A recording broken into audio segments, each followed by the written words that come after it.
자, 오늘 나갈 부분은 카메라입니다. 바로 카메라예요. 이 부분입니다. 크리에이트 탭에 보시면 지오메트리, 쉐입, 라이트, 카메라. 바로 여기는 카메라입니다. 카메라에 보시면 일반적으로 스탠다드 카메라가 있고 Vray 카메라가 있습니다. 지금 여러분들 컴퓨터에는 Vray 카메라가 설치되어 있지 않을 거예요.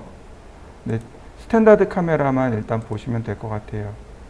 보시면 피지컬 카메라, 타겟 카메라, 프리 카메라 이렇게 세 종류가 있습니다. 자, 하나씩 만들어 보죠. 피지컬 카메라입니다. 카메라의 위치와 그 다음 카메라의 방향 이렇게 점 두 개를 드래그 하시면 돼요. 클릭이 아니고 드래그입니다. 카메라와 타겟 이렇게 두 개가 만들어집니다. 그리고 나서 선택을 한 뒤에 움직이시면 돼요. 이렇게 움직이시면 됩니다. 만약에 카메라와 타겟을 동시에 움직이고 싶으면 여기 나와 있는 이 선을 클릭하고 움직이시면 동시에 움직일 수 있습니다. 자, 한번 해보시죠. 자, 다음 보시면은요, 타겟 카메라입니다. 똑같아요. 피지컬 카메라하고 타겟 카메라는 사용하는 방법이 똑같습니다. 보통은, 그러니까 예전엔 타겟 카메라를 많이 썼지만 요즘은 피지컬 카메라를 조금 더 사용합니다. 사용하는 방법은 두 개가 동일합니다. 자, 한번 해보실까요? 마지막으로 있는 게 프리 카메라입니다. 그냥 이렇게 클릭해 주시면 돼요. 그러면 이 프리 카메라는 타겟이 없는 카메라를 프리 카메라라고 합니다. 자, 한번 만들어 보시죠. 그러면 프리 카메라는 굳이 쓸 일이 없어요. 이건 언제 쓰는 거냐면 애니메이션 할 때 사용합니다. 애니메이션 할 때 카메라 워킹 할 때 사용하는 거라 프리 카메라는 쓸 일이 없고, 우리가 써야 되는 건 타겟 카메라하고 피지컬 카메라인데 두 개가 사용하는 방법이 비슷비슷해요. 근데 타겟 카메라가 사용하기가 쉽고 피지컬 카메라가 사용하는 방법이 조금 더 어렵습니다. 이렇게 보시면 좋아요. 우리가 사용하는 카메라가 자동 카메라가 있고 수동 카메라가 있죠. 피지컬 카메라는 수동 카메라라고 보시면 됩니다. 타겟 카메라는 자동 카메라라고 보시면 돼요. 자, 먼저 타겟 카메라부터 보시죠. 카메라와 타겟점의 위치를 이렇게 지정했습니다. 그러면 여기가 카메라 뷰로 바뀌어야 돼요. 자, 퍼스펙티브를 누르면 비로소 여기에 카메라가 생성이 됩니다. 이렇게요. 여기가 카메라 뷰가 되는 거죠. 그래서 선택하고 사람의 눈높이만큼 이렇게 올리게 되는 거죠. 사람의 눈높이만큼 올려서 보게 되는 겁니다. 자, 이해되셨나요? 자, 그러면 사람의 눈높이는 어느 정도일까요? 사람의 눈높이는 어느 정도일까요? 일반적으로 우리가 투시도를 그릴 때 사람의 눈높이는 지면에서 1500mm, 즉 1.5m를 사람의 눈높이로 인식을 시킵니다. 다시 말해서 바로 이렇게 Z축 값을 1500으로 이렇게 1.5m 올린 다음 타겟의 위치를 이동시켜 주는 겁니다. 이런 식으로 위아래 이런 식으로. 그래서 처음에는 어떻게 연습하시냐면 지금 제가 만든 이렇게 1소점부터 먼저 1소점을 먼저 연습을 합니다. 그리고 1소점이 어느 정도 연습이 되면 2소점으로 바꿔갑니다. 이런 식으로요. 이게 이제 2소점이 되는 거죠. 자, 이해되시나요? 얘가 왜 2소점이냐면 소실점이 여기 하나, 그 다음에 이렇게 해서 여기 하나, 소실점이 두 개 생겨난 거죠. 그래서 2소점. 가운데다가 놓으시면 어떻게 돼요? 소실점이 한 군데로 이렇게 몰리게 되겠죠. 그래서 1소점. 이해되셨나요? 자, 먼저 구도부터 한번 만들어 보시죠. 자, 한번 해보시죠. 자, 구도를 잡을 때요. 구도를 잡을 때 카메라의 눈높이는 바닥에서 1500mm로 하라고 했어요. 그죠? 그 다음에 구도를 잡으실 때요. 이렇게 잡으시면 돼요. 화면을 3등분 합니다. 이렇게. 화면을 3등분 하세요. 여러분들 휴대폰에 폰카 있죠? 폰카에 이 기능이 들어있어요. 이렇게 화면을 3등분 합니다. 그리고 내가 보고자 하는 혹은 내가 보이고자 하는 주제를 여기다 넣어놓습니다. 여기에 들어가게끔. 이해되셨나요? 여러분들이 원하는 주제가 있을 거 아닙니까? 투시도요? 네, 그러면 소실점이 이 안에 들어와요. 이 안에 들어오면 돼요. 소실점이 이 안에 들어오면 됩니다. 예를 들어 소실점이 여기 있어요. 얘 조금 위쪽에 걸려 있죠. 그죠? 네, 이런 식으로 소실점이 조금 아래로 혹은 이렇게 조금 위쪽으로 화면을 위에를 더 보여줄 거냐 아래를 더 보여줄 거냐 이 정도의 구도가 되겠죠. 정확하게 센터에다 놓는다면 이건 굉장히 정직한 화면이 되겠죠.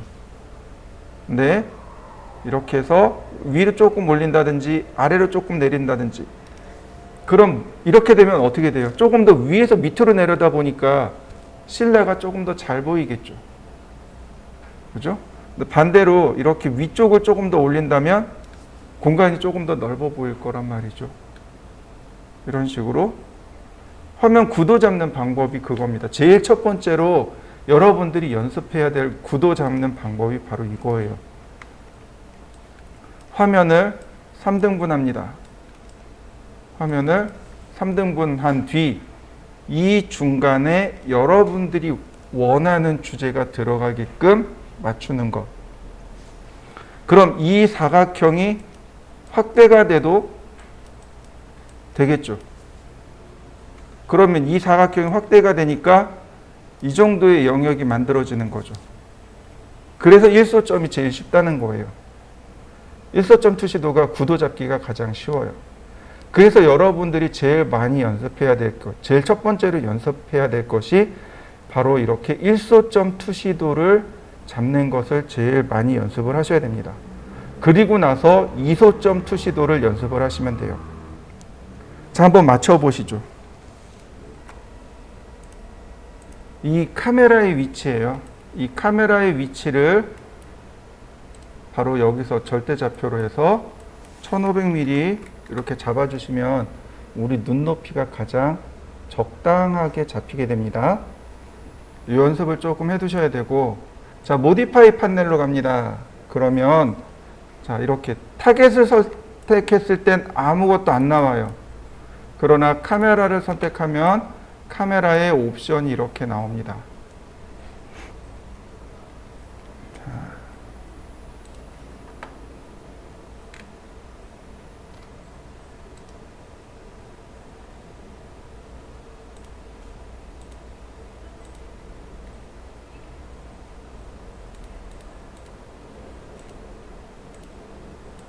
우리가 카메라를 하기 전에 카메라의 원리에 대해서부터 조금 알아야 되겠죠.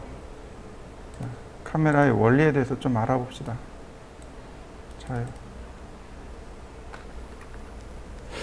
이게 이제 카메라의 기본 구조입니다.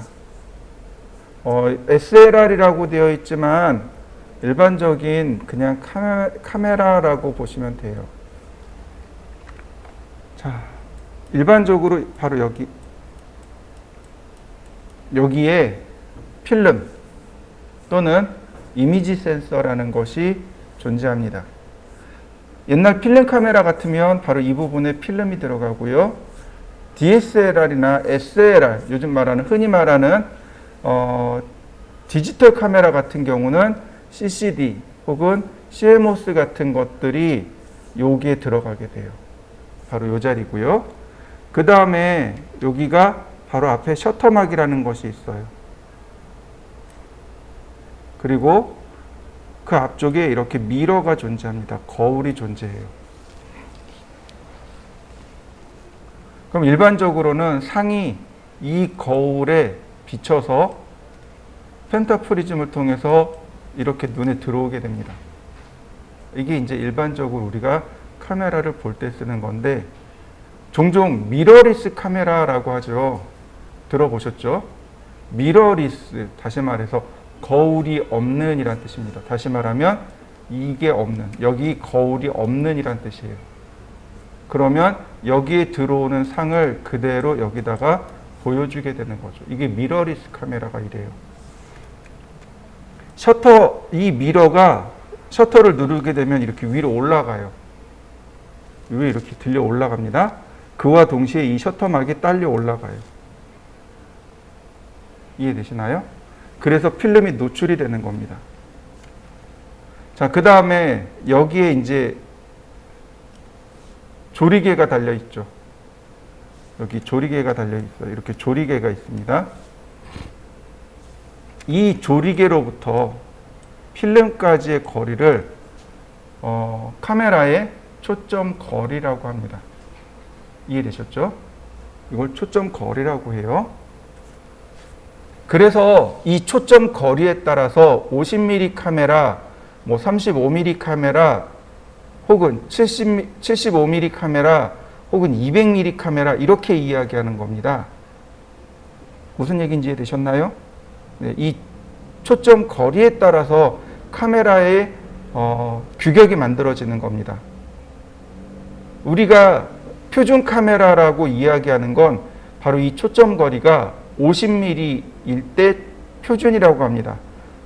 알려진 바로는 이 50mm 카메라가 사람의 눈하고 가장 똑같다라고 알려져 있기는 합니다.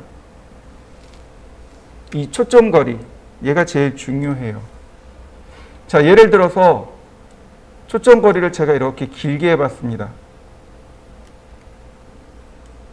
그럼 어떻게 될까요? 자, 상이 이렇게 들어오겠죠. 요 폭이 좁아진 거 보이시나요? 자, 상이 여기 있어요. 이렇게 들어오겠죠. 각도가 넓어진 거 보이시나요?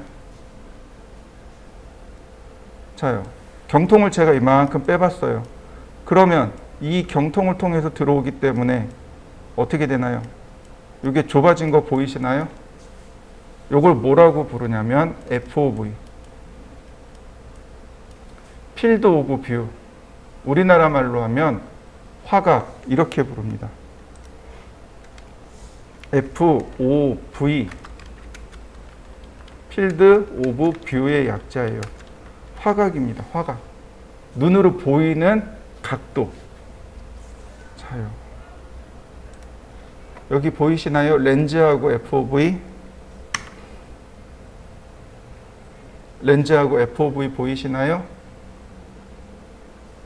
렌즈의 거리에 따라서 이 화각 FOV, 필드 오브 뷰가 바뀌는 겁니다. 렌즈 거리가 짧으면 화각이 넓어지겠죠. 렌즈 거리가 멀어지면 화각이 좁아집니다. 자, 이런 식으로요. 다시 볼까요? 렌즈가 여기 있어요. 초점 거리가. 그러면 화각이 넓어진 거 보이시나요?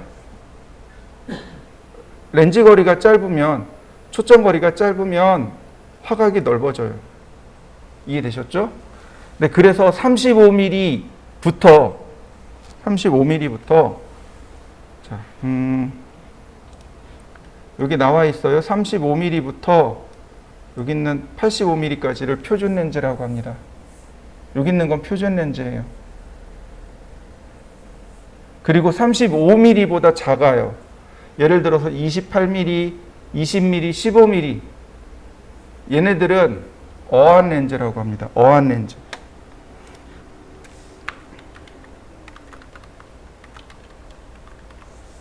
어안 렌즈라고 해요.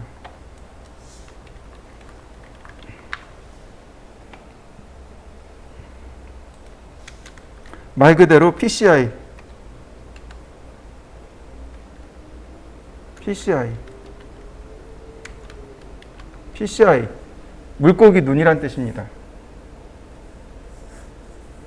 대략 어안 렌즈가 1.7mm 정도 돼요. 초점거리가 되게 짧아요. 화각이 180도 나와요. 무슨 얘기인지 이해되시나요? 물고기는, 그러니까 사람은 화각이 얼마나 될까요? 사람은 이렇게 보이는 각도가 있을 거 아니에요, 그죠? 연구 결과 220도랍니다. 180도를 넘어서 이 뒤에까지 보인답니다. 220도랍니다. 근데 220도까지는 다 보지 못한다고 해요. 일반적으로 우리가 인식하는 각도는 대략 120도.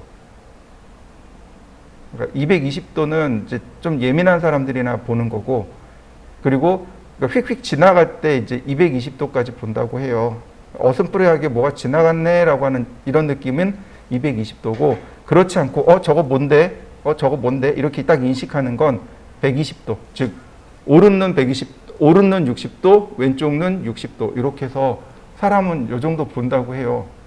그런데 물고기는 어떻게 봐요? 한쪽 눈 가지고 180도를 보고 이쪽 눈 가지고 180도를 봐요. 360도를 보는 거죠. 그럼 한번 생각해 보시죠. 화각이 넓어지면 뭐가 짧아져요? 초점거리가 짧다 그랬죠? 근데 화각이 넓고 초점거리가 짧으면 왜곡이 심해요. 이걸 어디서 확인하냐면 여러분들 휴대폰 카메라 왜곡이 좀 심한 거 아시죠? 조금 더 우리가 눈으로 보기에 조금 더 많이 보이죠? 휴대폰으로 찍으면. 왜요? 어안 렌즈거든요. 초점거리가 짧거든요. 그래서 더 많이 보이는 겁니다. 그걸 보정해서 요즘 나오게 되는 거죠. 우리 사람 눈에 최대한 가깝게 보이게끔 보정해서 나오는 겁니다. 그래서 우리가 물고기 이렇게 잡으러 가면은 물고기가 막 호다닥 도망가는 게 다 보이는 거고, 왜곡이 심하니까 더 가깝게 보이는 거예요. 그러니까 막 조금만 가도 막 호다닥 도망가는 이유가 그거예요. 자, 그러면 여기서 우리가 렌즈를 이렇게 조절할 수 있단 말이죠. 같이 연결이 돼 있는 거죠. 렌즈와 FOV가 같이 연결이 돼 있는 겁니다. 렌즈가 그리고 FOV가. 그래서 50mm를 놓으면 이게 가장 표준입니다 라고 하기는 해요. 근데 제가 조금 아까 그랬죠. 오른쪽 눈이 몇 도? 60도. 왼쪽 눈이 60도. 그죠? 근데 여기 스톡 렌즈 50mm로 맞춰보니까 39도. 자요. 35mm로 맞추니까 대략 54도. 28mm로 맞추니까 65도.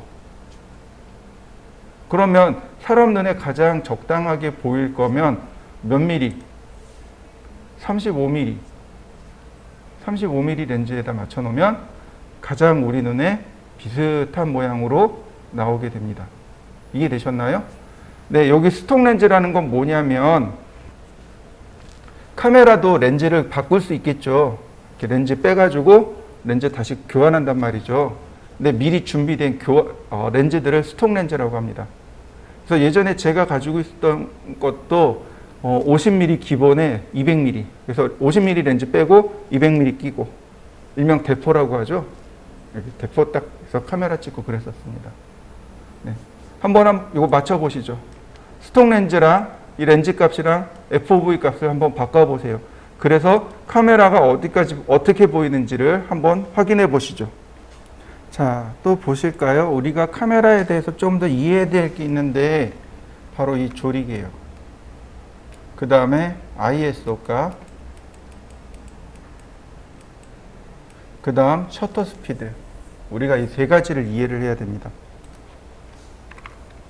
셔터 스피드가 있고 ISO 값이 있고 ISO가 있고 셔터 스피드가 있고 그 다음에 조리개가 있습니다. ISO는 뭐냐면 필름 감도 값입니다. 필름 감도예요. 필름이 빛에 얼마나 예민하게 반응하느냐. 예를 들어서 이 보통 제일 낮은 게 이 ISO를 100을 기본으로 씁니다. 100, 200, 400 이렇게 써요. 예를 들어서 여러분들이 8월 뭐 오늘 같은 8월 1일, 2일 오후 2시 가장 햇볕이 쨍쨍할 때죠. 이때 사용하는 필름 감도는 100입니다. 근데 8월 2일 한 오후 5시에서 6시 정도, 요 정도라면 필름 감도를 200을 씁니다. 근데 실내로 들어왔어요. 실내에서 7시쯤 됐습니다. 요 정도 밝기가 되겠죠? 셔터를 안 그러니까 후레쉬를 안 터뜨리고 쓸 거예요. 그럼 필름 감도를 400으로 써야 됩니다. 무슨 얘기인지 이해되시나요? 다시 설명할게요. 필름 감도라는 것은 필름이 빛에 예민하게 반응하는 정도를 말합니다. 보통 필름에는 감각 물질이라고 해서 필름에 반응하는 화학 성분이 발려져 있어요. 예를 들어서 빛이 하나 들어왔어요. 100이에요. 그러면 이 100개의 입자가 반응한다는 뜻이에요. 빛이 하나 들어왔을 때 400이에요. 그러면 400개가 반응하는 거예요. 그럼 누가 더 예민한 거예요?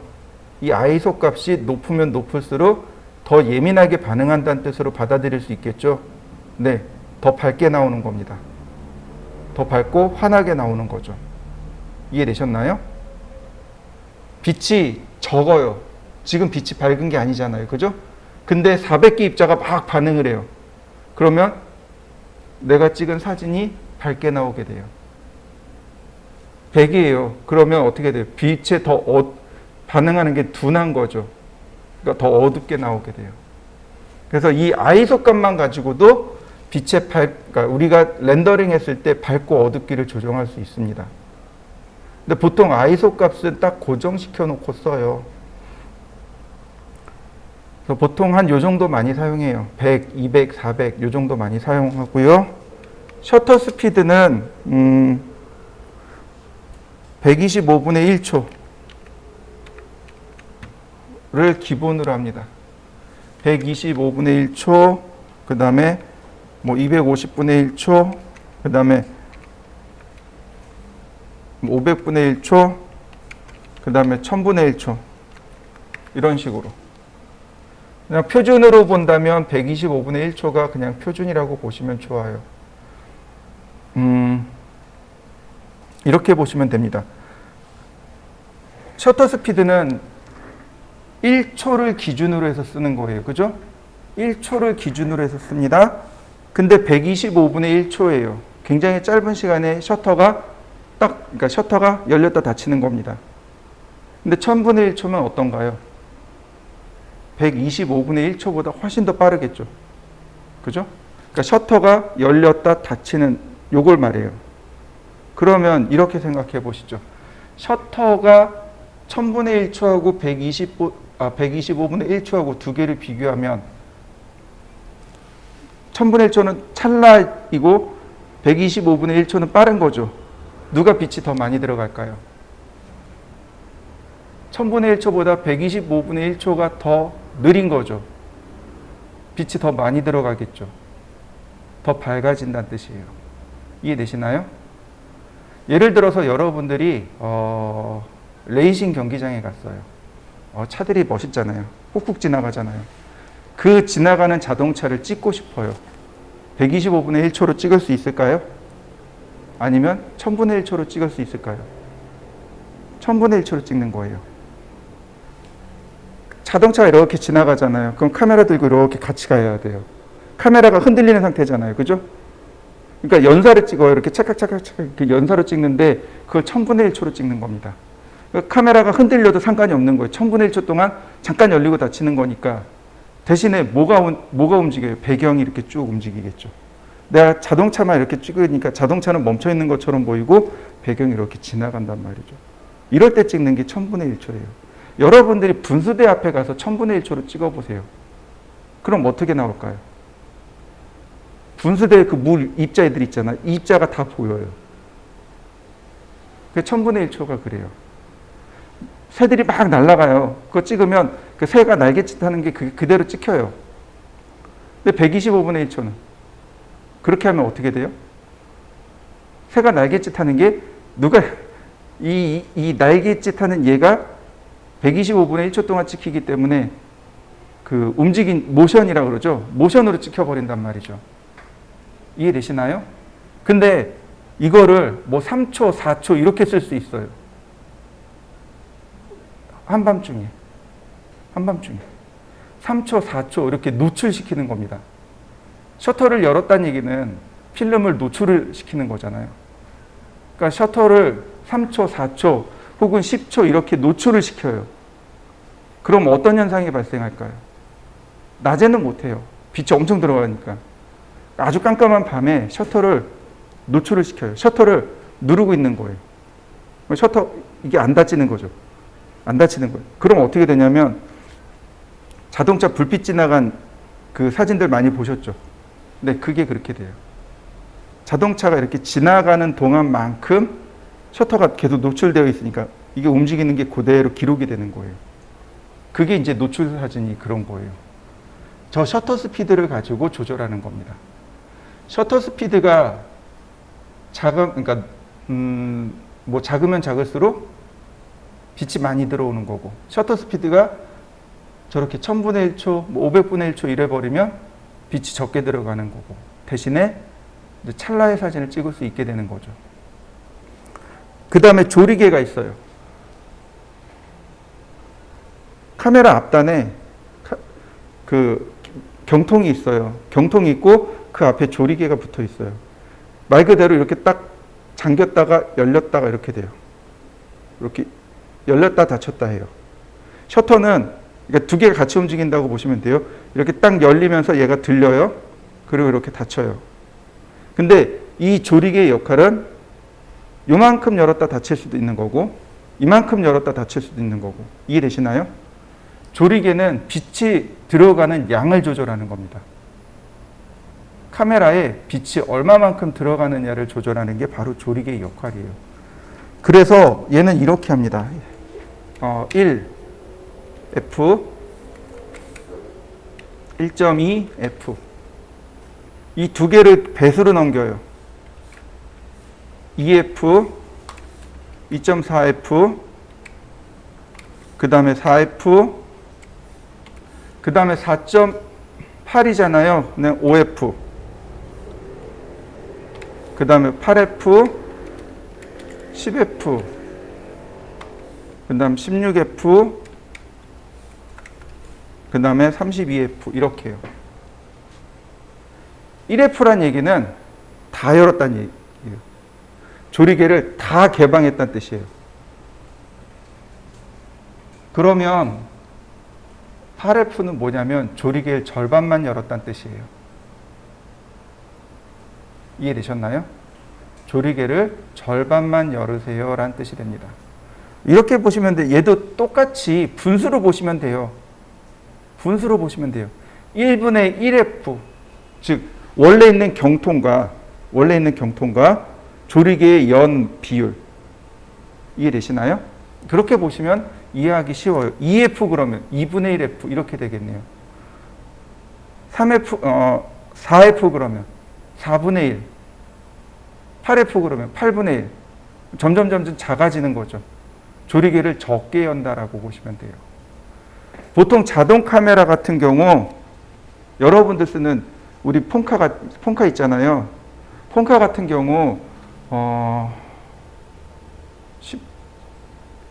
24mm인가 그래요. 되게 작아요. 24mm인가 한 요 정도밖에 안 돼요. 그 다음에 아이소 값을 100을 표준으로 놓고요. 그 다음에 셔터 스피드 125분의 1초, 그 다음에 조리개 8F. 이걸 표준으로 놓고 쓰는 거예요. 이해되셨나요? 네. 그래서 빛의 양을 조절하고 싶어요. 그럼 누굴 조절해요? 조리개를 먼저 조절해요. 조리개를 조절하고 그 다음에 셔터 스피드를 조절하고 그 다음에 아이소 값을 조절하게 됩니다. 순서대로 이렇게 돼요. 조명으로 조절하는 게 아니에요. 조명은 딱 한정돼 있단 말이죠. 조명은 한정돼 있는 거고 여러분들이 투시도를 모델링할 거예요. 투시도를 만들 거예요. 그럼 조명을 심잖아요. 그 다음에 나머지는 뭘로 조절해요? 바로 이 카메라 값 가지고 조절하시는 겁니다. 이해되셨나요? 카메라의 밝고 어둡기를 가지고 조절하시는 거예요. 자, 다음 보시면은요. 여기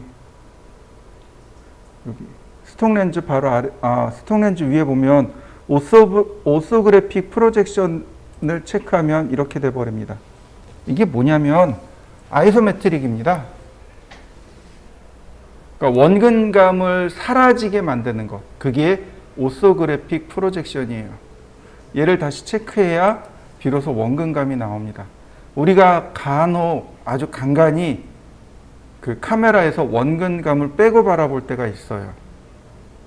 그럴 때 이 오소그래픽 프로젝션을 끄면 됩니다. 그 아이소메트릭 그 우리가 마지막에 만든 거 있죠? 네. 그게 이렇게 오소그래픽 프로젝션을 끄고 하는 경우입니다. 자, 한번 확인해 보시죠. 그 다음 보시면은요, 뭐 중요한 건 아니지만, 뭐 쇼콘 그러면 이렇게 콘이 계속 보인다는 얘기입니다. 선택을 해제해도 이렇게 콘이 보인다는 뜻이에요. 보통은 선택을 해제하면 이렇게 카메라와 타겟 이렇게 라인만 보이게 되는데, 쇼콘을 누르면 이렇게 콘이 그대로 보이게 됩니다. 그리고 쇼 호리즌, 즉 수평선, 즉 이 수평선 여기 중간쯤에 소실점이 이렇게 만들어진다는 얘기죠. 근데 이 소실점을 보고 움직이면 조금 더 쉽게 타겟을 잡으실 수 있어요. 이런 식으로 조금 더 타겟을 손쉽게 잡을 수 있습니다. 자, 이 두 가지 한번 해보시죠. 자, 밑으로 조금 더 내려가 보도록 하겠습니다. 여기 뎁스 오브 필드요. 뎁스 오브 필드.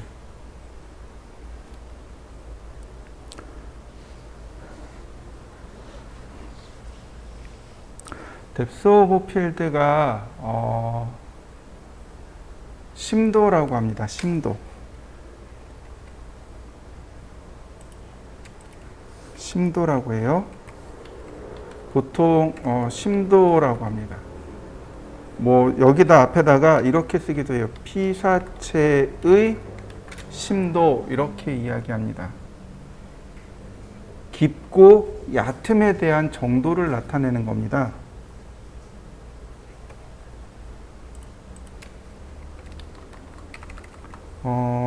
사진으로 보면 조금 더 좋을 것 같아요.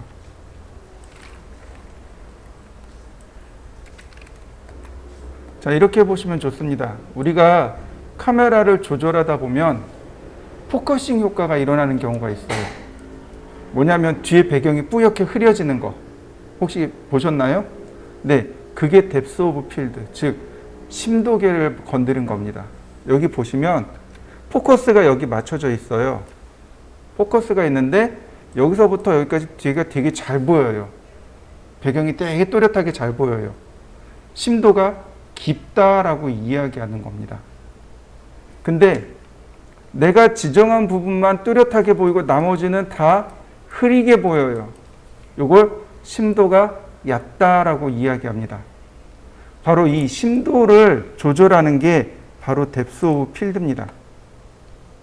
자, 뎁스 오브 필드를 제가 한번 해볼 겁니다. 이네이블을 눌러주시면 돼요.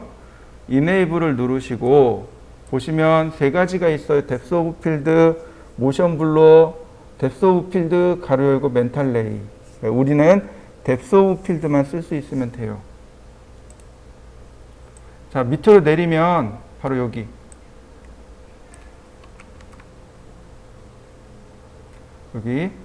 토탈 패스하고 심플 라디어스하고 샘플 바이어스가 있는데 누굴 조절하시냐면 샘플 라디어스를 조절하시면 됩니다.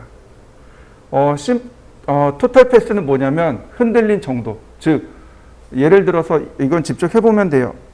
제가 한번 해볼게요. 자, 제가 얘를 3이라고 줬습니다. 그리고 얼추 맞춰놨기 때문에 프리뷰. 그러면 이렇게 여기 보이시나요? 3번 정도 흔들린 거? 보이시나요? 3번 흔들린 거? 여러분들도 한번 해보시죠. 포커스를 제일 먼저 포커스를 먼저 맞추셔야 돼요. 여기 보시면 유즈 타겟 디스턴스라고 되어 있죠? 네, 요거 체크하시면 돼요. 그러면 타겟, 이 지점에 이 지점에 그러니까 심도가 여기 맞춰지게 돼요. 심도가 타겟에 맞춰지게 되고, 심도가 타겟에 맞춰지게 됩니다. 심도가 타겟에 맞춰지게 되고, 그 다음에 3 그러면 한 번, 두 번, 세 번 이렇게 딱 들어가게 돼요. 그리고 샘플 라디어스를 크게 주세요. 100으로. 그리고 나서 프리뷰를 누르면 이렇게 확인할 수 있습니다. 자, 한번 확인해 보시죠.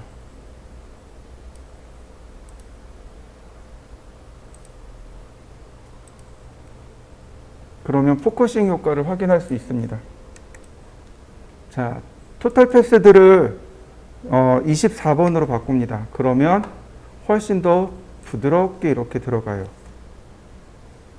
부드럽게 들어가게 되고, 샘플 라디어스 숫자를 높이면 높일수록 더 이렇게 심하게 들어가게, 심도가 더 심해지는 거죠. 더 뿌옇게 흐려지게 됩니다. 자, 한번 해보시죠. 다음 하나 더 보겠습니다. 자, 이번엔 보시면 어떤 옵션이 있냐면 바로 여기 Environment Range라고 하는 것이 있습니다. Environment가 우리나라 말로 하면 대기란 뜻입니다. 대기. 조금 말이 어렵죠? 자, 이렇게 보시면 돼요. 우주선이 발사됐어요. 그럼 우주로 날아갔다가 지구로 귀환하게 되죠. 그때 우리가 쓰는 말이 있습니다. 우주선이 대기권을 돌파했습니다라고 하죠. 그죠? 네, 그 대기가 바로 environment입니다. 즉, 우리가 살고 있는 이 하늘 위에 있는 산소가 있는, 공기가 있는 바로 여기를 대기라고 하는 겁니다. 이해되시나요? 대기 효과를 주는 거예요. 일반적으로 우리가 볼 수 있는 대기 효과가 크게 두 가지가 있습니다. 첫 번째가 오로라예요. 근데 맥스에는 오로라 효과는 안 나요. 그 다음에 두 번째로 우리가 볼 수 있는 대기 효과가 뭐냐면 안개예요. 안개 효과가 일반적으로 볼 수 있는 인바이러먼트입니다. 자, 여기 쇼 버튼을 눌러주면은요, 바로 여기에 이렇게 버튼이 나옵니다. 범위가 나와요. 그래서 여기 니어와 파를 조절할 수 있습니다. 니어 값과 파 값을 조절할 수 있어요. 이렇게요. 보시면 이렇게 니어와 파 값을 조절할 수 있습니다. 니어는 카메라에서부터 가까운 쪽, 파는 카메라에서 먼 쪽. 다시 말하면 무슨 뜻이냐면 대기 효과가 여기서부터 여기까지 나타나라 이런 얘기입니다. 니어서부터 시작해서 파에서 사라져라 이런 얘기가 됩니다. 이해되셨나요? 네. 그래서 이 두 개의 값을 조절하시면 돼요. 자, 한번 조절해 보시죠. 니어와 파를 조절해 보세요. 자, 그러면 이것만 가지고 되느냐? 그럼 아니요, 그렇지 않아요. 그럼 누굴 써야 되느냐? 자, 어디 찾아봅시다. 자, 렌더링에 보시면 여기 environment라고 하는 값이 있습니다. 바로 이 값을 키셔야 돼요. 그러면 이렇게 environment, 즉 효과가 나타나는데 내가 여기다가 효과를 추가할 수 있습니다. 아까 제가 그랬죠? 대기 효과, 우리가 눈으로 보는 가장 쉬운 대기 효과는 두 가지가 있고 하나는 오로라고 다른 하나는 안개라고 했습니다. 여기 atmosphere라고 되어 있는 게 바로 안개란 뜻입니다. environment의 안개가 바로 대기 효과입니다. 여기 위에 백그라운드 보이시나요? 배경색을 바꿀 수 있습니다. 우리가 렌더링이라는 걸 하게 되면 바로 뒤에 배경이 검정색으로 나와요. 이 배경색 바꾸면 돼요.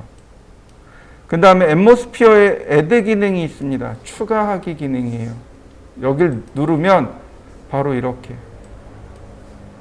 여러 가지 대기 효과들이 나옵니다. 파이어 이펙트, 불꽃, 포그, 안개, 볼륨 포그, 볼륨 라이트, 즉 부분적인 내가 지정한 영역 안에서만 일어나는 안개, 내가 지정한 영역 안에서만 나타나는 조명, 이렇게 되어 있습니다. 바로 포그 효과를 추가하시면 됩니다. 안개 효과예요. 안개 효과. 자, 한번 추가해 보시죠. 자, 보시면 효과들이 이렇게 있어요. 자, 볼까요? 여기 포그 컬러가 있네요. 안개. 안개의 색깔이 주로 흰색이죠? 네, 하얀색을 줬습니다. 그리고 보시면 포그 타입이 나옵니다. 스탠다드 타입과 레이어드 타입. 자, 여러분들 생각해 보시죠. 안개가 두 종류가 있답니다. 두 종류의 안개가 있답니다. 스탠다드 타입과 레이어드 타입의 두 종류의 안개가 있답니다. 한번 여러분들 상식선으로 생각해 보시죠. 두 종류의 안개 보신 적 있나요? 전 두 종류의 안개를 다 봤습니다.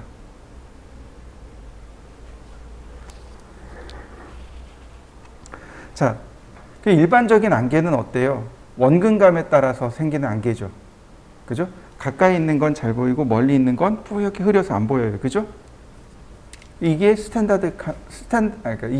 스탠다드 안개입니다. 포그예요. 근데 또 다른 종류의 안개가 또 있답니다. 보신 적 있나요? 전 봤어요.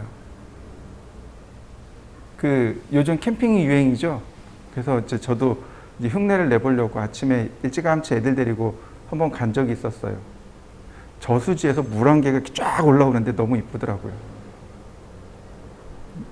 자, 물안개요. 물에서부터 안개가 쭉 올라오면서 어떻게 돼요? 사라지죠. 이건 원근감하고 상관없잖아요. 이게 레이어드 포그. 레이어드, 층층이 쌓여서 생기는, 즉 높이에 따라서 생기는 안개. 이게 레이어드 포그. 이해되셨나요? 근데 안개 두 종류 맞아요. 그죠? 이 레이어드 포그를 이용하면 하나를 더 표현할 수 있습니다. 도심지의 포그, 스모그. 배트맨 같은 데 보면 고담시라고 해서 막 우중충하게 해서 나오잖아요. 위에 이제 스모그 쫙 느껴 있는, 네, 그런 안개. 그게 레이어드 포그. 예를 들어서 슈퍼맨이 이렇게 쭉 날아가요. 그러면 밑에서부터 스모그가 쭉 올라올 거 아니에요. 네, 그런 게 이제 레이어드 포그입니다. 일정한 높이만큼만 생기는 안개. 그게 레이어드 포그. 스탠다드 포그는 거리감에 따라서 생기는 안개. 자, 그래서 보시면 바로 여기 니어와 파. 니어는 0%, 안개의 농도가 0%, 파는 안개의 농도가 100%. 아까 카메라에서 니어와 파 바꿨잖아요. 그죠? 즉, 안개가 니어까지는 하나도 없다가 니어서부터 시작해서 파 뒤로는 100% 안개가 낍니다. 라는 뜻이 됩니다. 그럼 이건 어떻게 확인하느냐? 여기 렌더요. 자, 여기 퀵 렌더로 갈까요? 어떤 거? 자, 렌더. 자, 누르면 이렇게 생기는 게 떠요. 여기 렌더 버튼을 누르시면 됩니다. 카메라를 선택하시고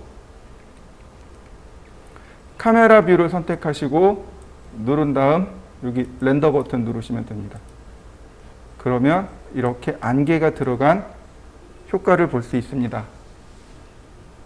자, 여러분들도 렌더링 한번 해보시죠.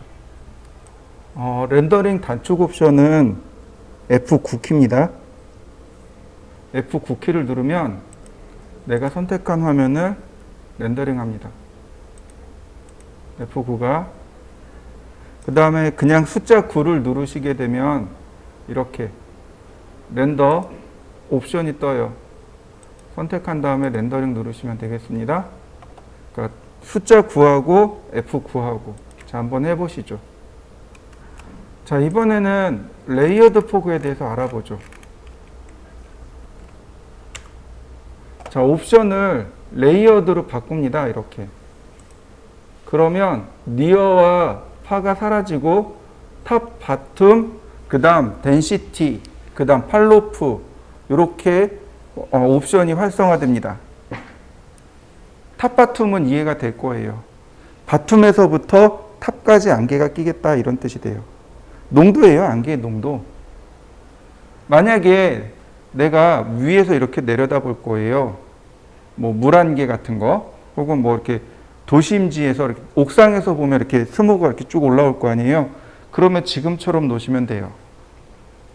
근데 거꾸로 위에서부터 이렇게 안개가 내려올 거 아니에요. 그러면 탑이 0, 아니, 근데 바툼이 100 맞나요? 내가 거꾸로 했나요? 네, 하여튼 잠깐 헷갈리는데 거꾸로 됐군요. 자, 바툼이 100, 탑이 0. 아, 이거 높이다.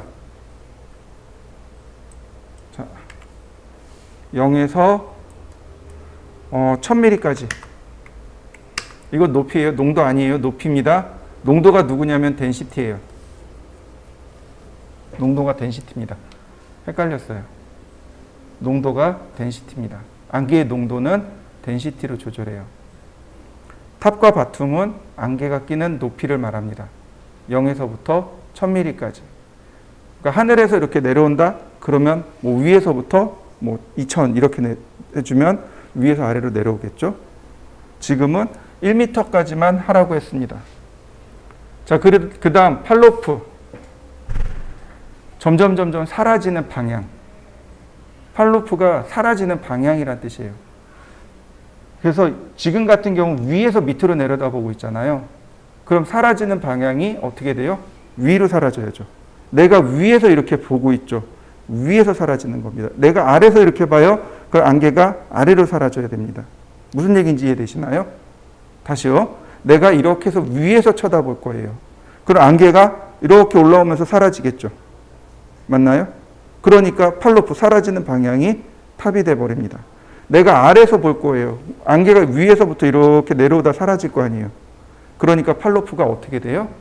바툼이 돼버립니다. 지금 같은 경우는 탑. 자, 똑같이 랜더. 그러면 이렇게 안개가 끼게 됩니다. 자, 한번 해보시죠. 안개 농도 조절해 보세요. 예를 들어서 10% 그러면 흐릿해지는 거 보이시는지요? 자, 농도를 제가 100으로 해봤습니다. 그러면 더 두꺼워지겠죠. 자, 한번 해보시죠. 자, 이렇게 값을 거꾸로도 넣어봤어요. 자, 한번 거꾸로도 한번 만들어 보시죠. 여기 스탠다드 카메라에 보시면 피지컬 카메라가 있습니다. 드래그해서 갖다 놓으시면 돼요. 똑같이 카메라로 바꾸시고 1500.